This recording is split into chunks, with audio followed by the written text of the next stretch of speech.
So since we don't celebrate months or days of achievement anymore, it's up to us to try to remember what they choose to make us forget. Today's movie, I actually wanted to have done in February, but ran into problems at work, so here it is. And since it's March, might as well kill two birds with one stone, blatant Black History Month film and a woman film. Yeah, I just want to be able to do one of these movies every once in a while, because, like I said, US, we don't celebrate those things anymore, so now we have to take charge ourselves. So I recently watched the most Netflix movie of all time, The 6888, the story of an all-black women battalion in charge of delivering mail towards the end of World War II. Doesn't sound the most exciting, but you would be surprised and shocked, or not so shocked, at the reaction to it. But first, a synopsis. So our film starts us out with a battle going on, and his last words being said in a letter, put in a bag, and delivered to a warehouse where thousands of other letters sit. Going back to 1942 in Bloomfield, we see what I assume is our cadet to be and her boyfriend, Abram David. Our heroine being Lena Derricott Bell King, that is a name, played by Ebony Obsidian, which is also quite a name. They do have to deal with slight racism in the town, but nothing like what they're going to have to deal with in the future in the army. I will note that it is a little surprising to see that this school is already integrated in 1942, a full 20 years before Ruby Bridges would need to be escorted to school. I'm not sure if it's because they are in the north and more progressive, or whenever we go back to the 1960s or earlier for black people, it's not a fun time for them. In fact, the mother is actually being racist towards Abrams, wanting her daughter to marry a black boy. So we find out that our guy from the beginning is the Abrams, and Lena learns that he died. Heartbroken and wanting revenge, she decides to sign up for the army. The mothers are worried, but allow her to join, thinking she'll be safe and never go over to Europe.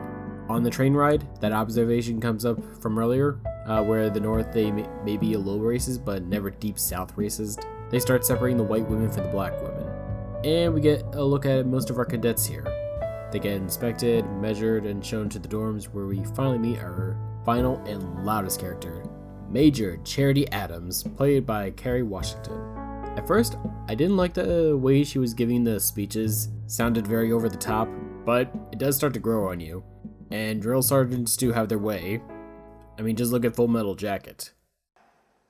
What is that, Private Pile? Sir, jelly donuts, sir! So while the girls are going through basic training and being yelled at by Charity, we have the catalyst to set the events for later.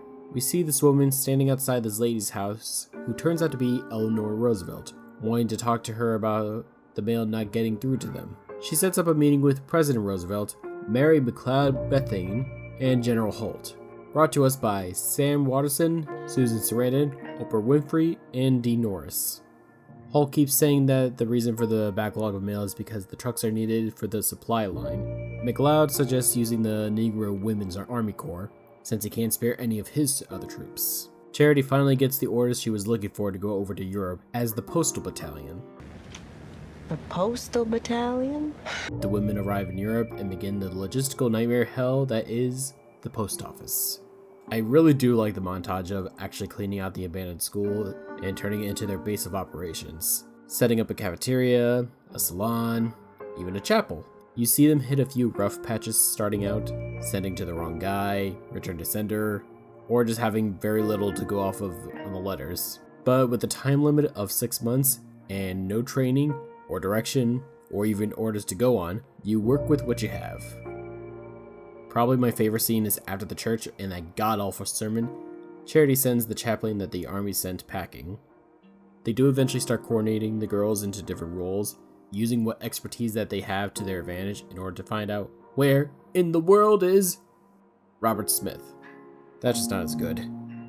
We do hit an intersection of emotional and disturbing scenes. One of the mail trucks blowing up after hitting a landmine, Lena finally getting that letter from her dead boyfriend, and immediately after, Adams having to take up a collection in order to bury the soldiers that died. Now that's a little fucked up. Not even giving you the dignity of a proper burial. This does bring us to Lena's emotional climax of the movie, finding Abram's grave, tearing up at the gravesite, and finally reading the last letter he wrote. But we don't have just one, we have Charity's big scene. General Holt comes in and starts criticizing everything the women have done, From their logistical schedule, to them not being all present at his arrival, to even wasting time for a funeral and saying they died because of lack of training. And like a boiling pot, everything emotion-wise that she has been holding back, she releases onto Holt. And everyone clapped. Holt whines about the disrespect, but sees the morale of his men given a boost when the mail starts arriving. The movie ends with not only the women finally getting a sincere thank you from the soldiers, but a little history context. This is honestly the best part, seeing old-time footage of them, a small interview with the real Lena Derricott at 100 years old. Unfortunately, she died earlier last year. This came out in December. She did manage to see a rough cut of the film, so she at least saw it in some way. You see the epilogue of the ways we honor these women, from Michelle Obama giving a speech to the Confederate Army bases being renamed to more deserving candidates. You also see all the names of the women while the original song is playing. Only reason this is an Oscar nominee, and hopefully wins it. But that will probably go to Wicked or A Complete Unknown. I haven't looked to see if they are on there, but I am assuming they are. Future editor me will tell you. Hope I'm right. So, overall, I did like it. I'm not really a Tyler Perry fan, but when he gets it right, he gets it right. And like I said at the beginning, not a backlash on the level of Amelia Perez with legit complaints, but still backlash against this. I only quickly scrubbed through some of these as not to get them any watch time or more views, but I could tell you what they had issue with. Number 1. It's not an interesting story. So this is a dumb reason, and a lie. Yeah, of course mail sorting is not the most interesting. You're dealing with letters.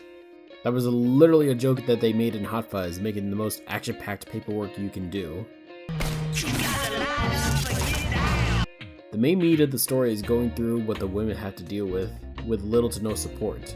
Wouldn't be a very interesting story if there were no obstacles, would there? Number 2. The other complaint I see is that they should have chosen a more action-packed story for World War II. I mean, there are only a handful of them to choose from that involve women that haven't been made yet. But tell me, where else are you going to find black women that were in the military? I mean, they could always go the battlefield route, or the Inglourious Bastards route, but they wanted to tell these women's stories. Hello, old friend. Number 3. It's not historically accurate. Well, yeah, this is a dramatization and a movie. They literally say based on a true story. There's an entire history on the phrase, but in general, it's meant to cover the studio's asses in case someone sues. If you want an idea of ridiculous ways to cover asses, go to your cabinet, grab a cereal box. If you're in the US, you'll see a little tiny disclaimer on there on the front for the picture of the cereal. Did I assume that the cereal was going to be that big? No, but someone had to sue for all of them to do that. But yeah, based on a true story. That's why American Sniper is based on a true story. Because hey, I didn't say it was a true story, right, Pinocchio? Pinocchio, a true story. Plus, it's a dramatization. Some scenes in real life probably did go down that way, and others they did not. I wanted to look and see how accurate this movie was, and looked at a professor react to the movie. And from the look of it, other than the way that the ladies died being blown up, in real life falling off a cliff, nothing was really off. The only other thing is where Abrams died. He would probably be buried at another cemetery. But again, it's also a movie. The movie Saving Private Ryan, a fantastic World War II film to watch, a lot of the little details just adds to the experience. It's also not 100% accurate. That town they were in, making their final stand, that town never existed. But does that take away from the emotion you had while watching it? Number 4. It was near the end of the war. They were never in any real danger. Yeah, not every place in Europe during the war was a war zone. There were zones that were safe, and you could do other work there besides killing Nazis. They did show that the women were trained, but never received combat training, so why would you give weapons to untrained women? Plus, with the racism and the sexism back then, you think the army's gonna supply them with guns and artillery? Mambo number 5. This is meant to make the women look superior and the white man evil. I mean, history has shown us that women were treated as property, and blacks like criminals, and property. And after World War II, a lot of soldiers were able to afford housing and other benefits thanks to the GI Bill.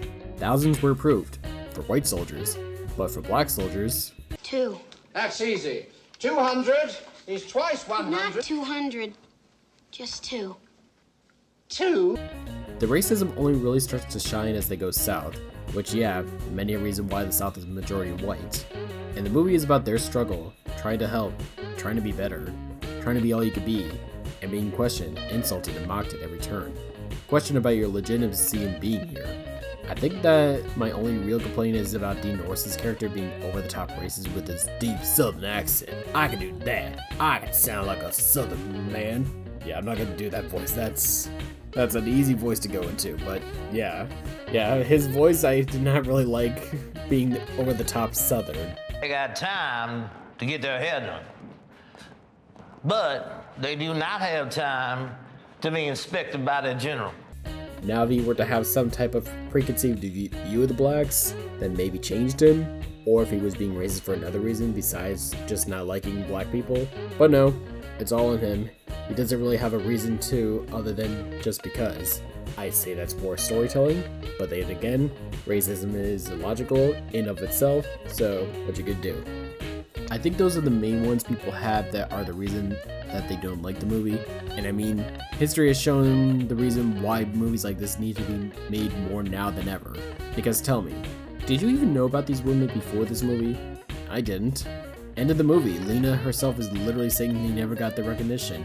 And that is the theme and lesson throughout the movie. To give recognition, to be appreciated. For someone to look at the movie and say, the work you did, it did not matter, it's frustrating.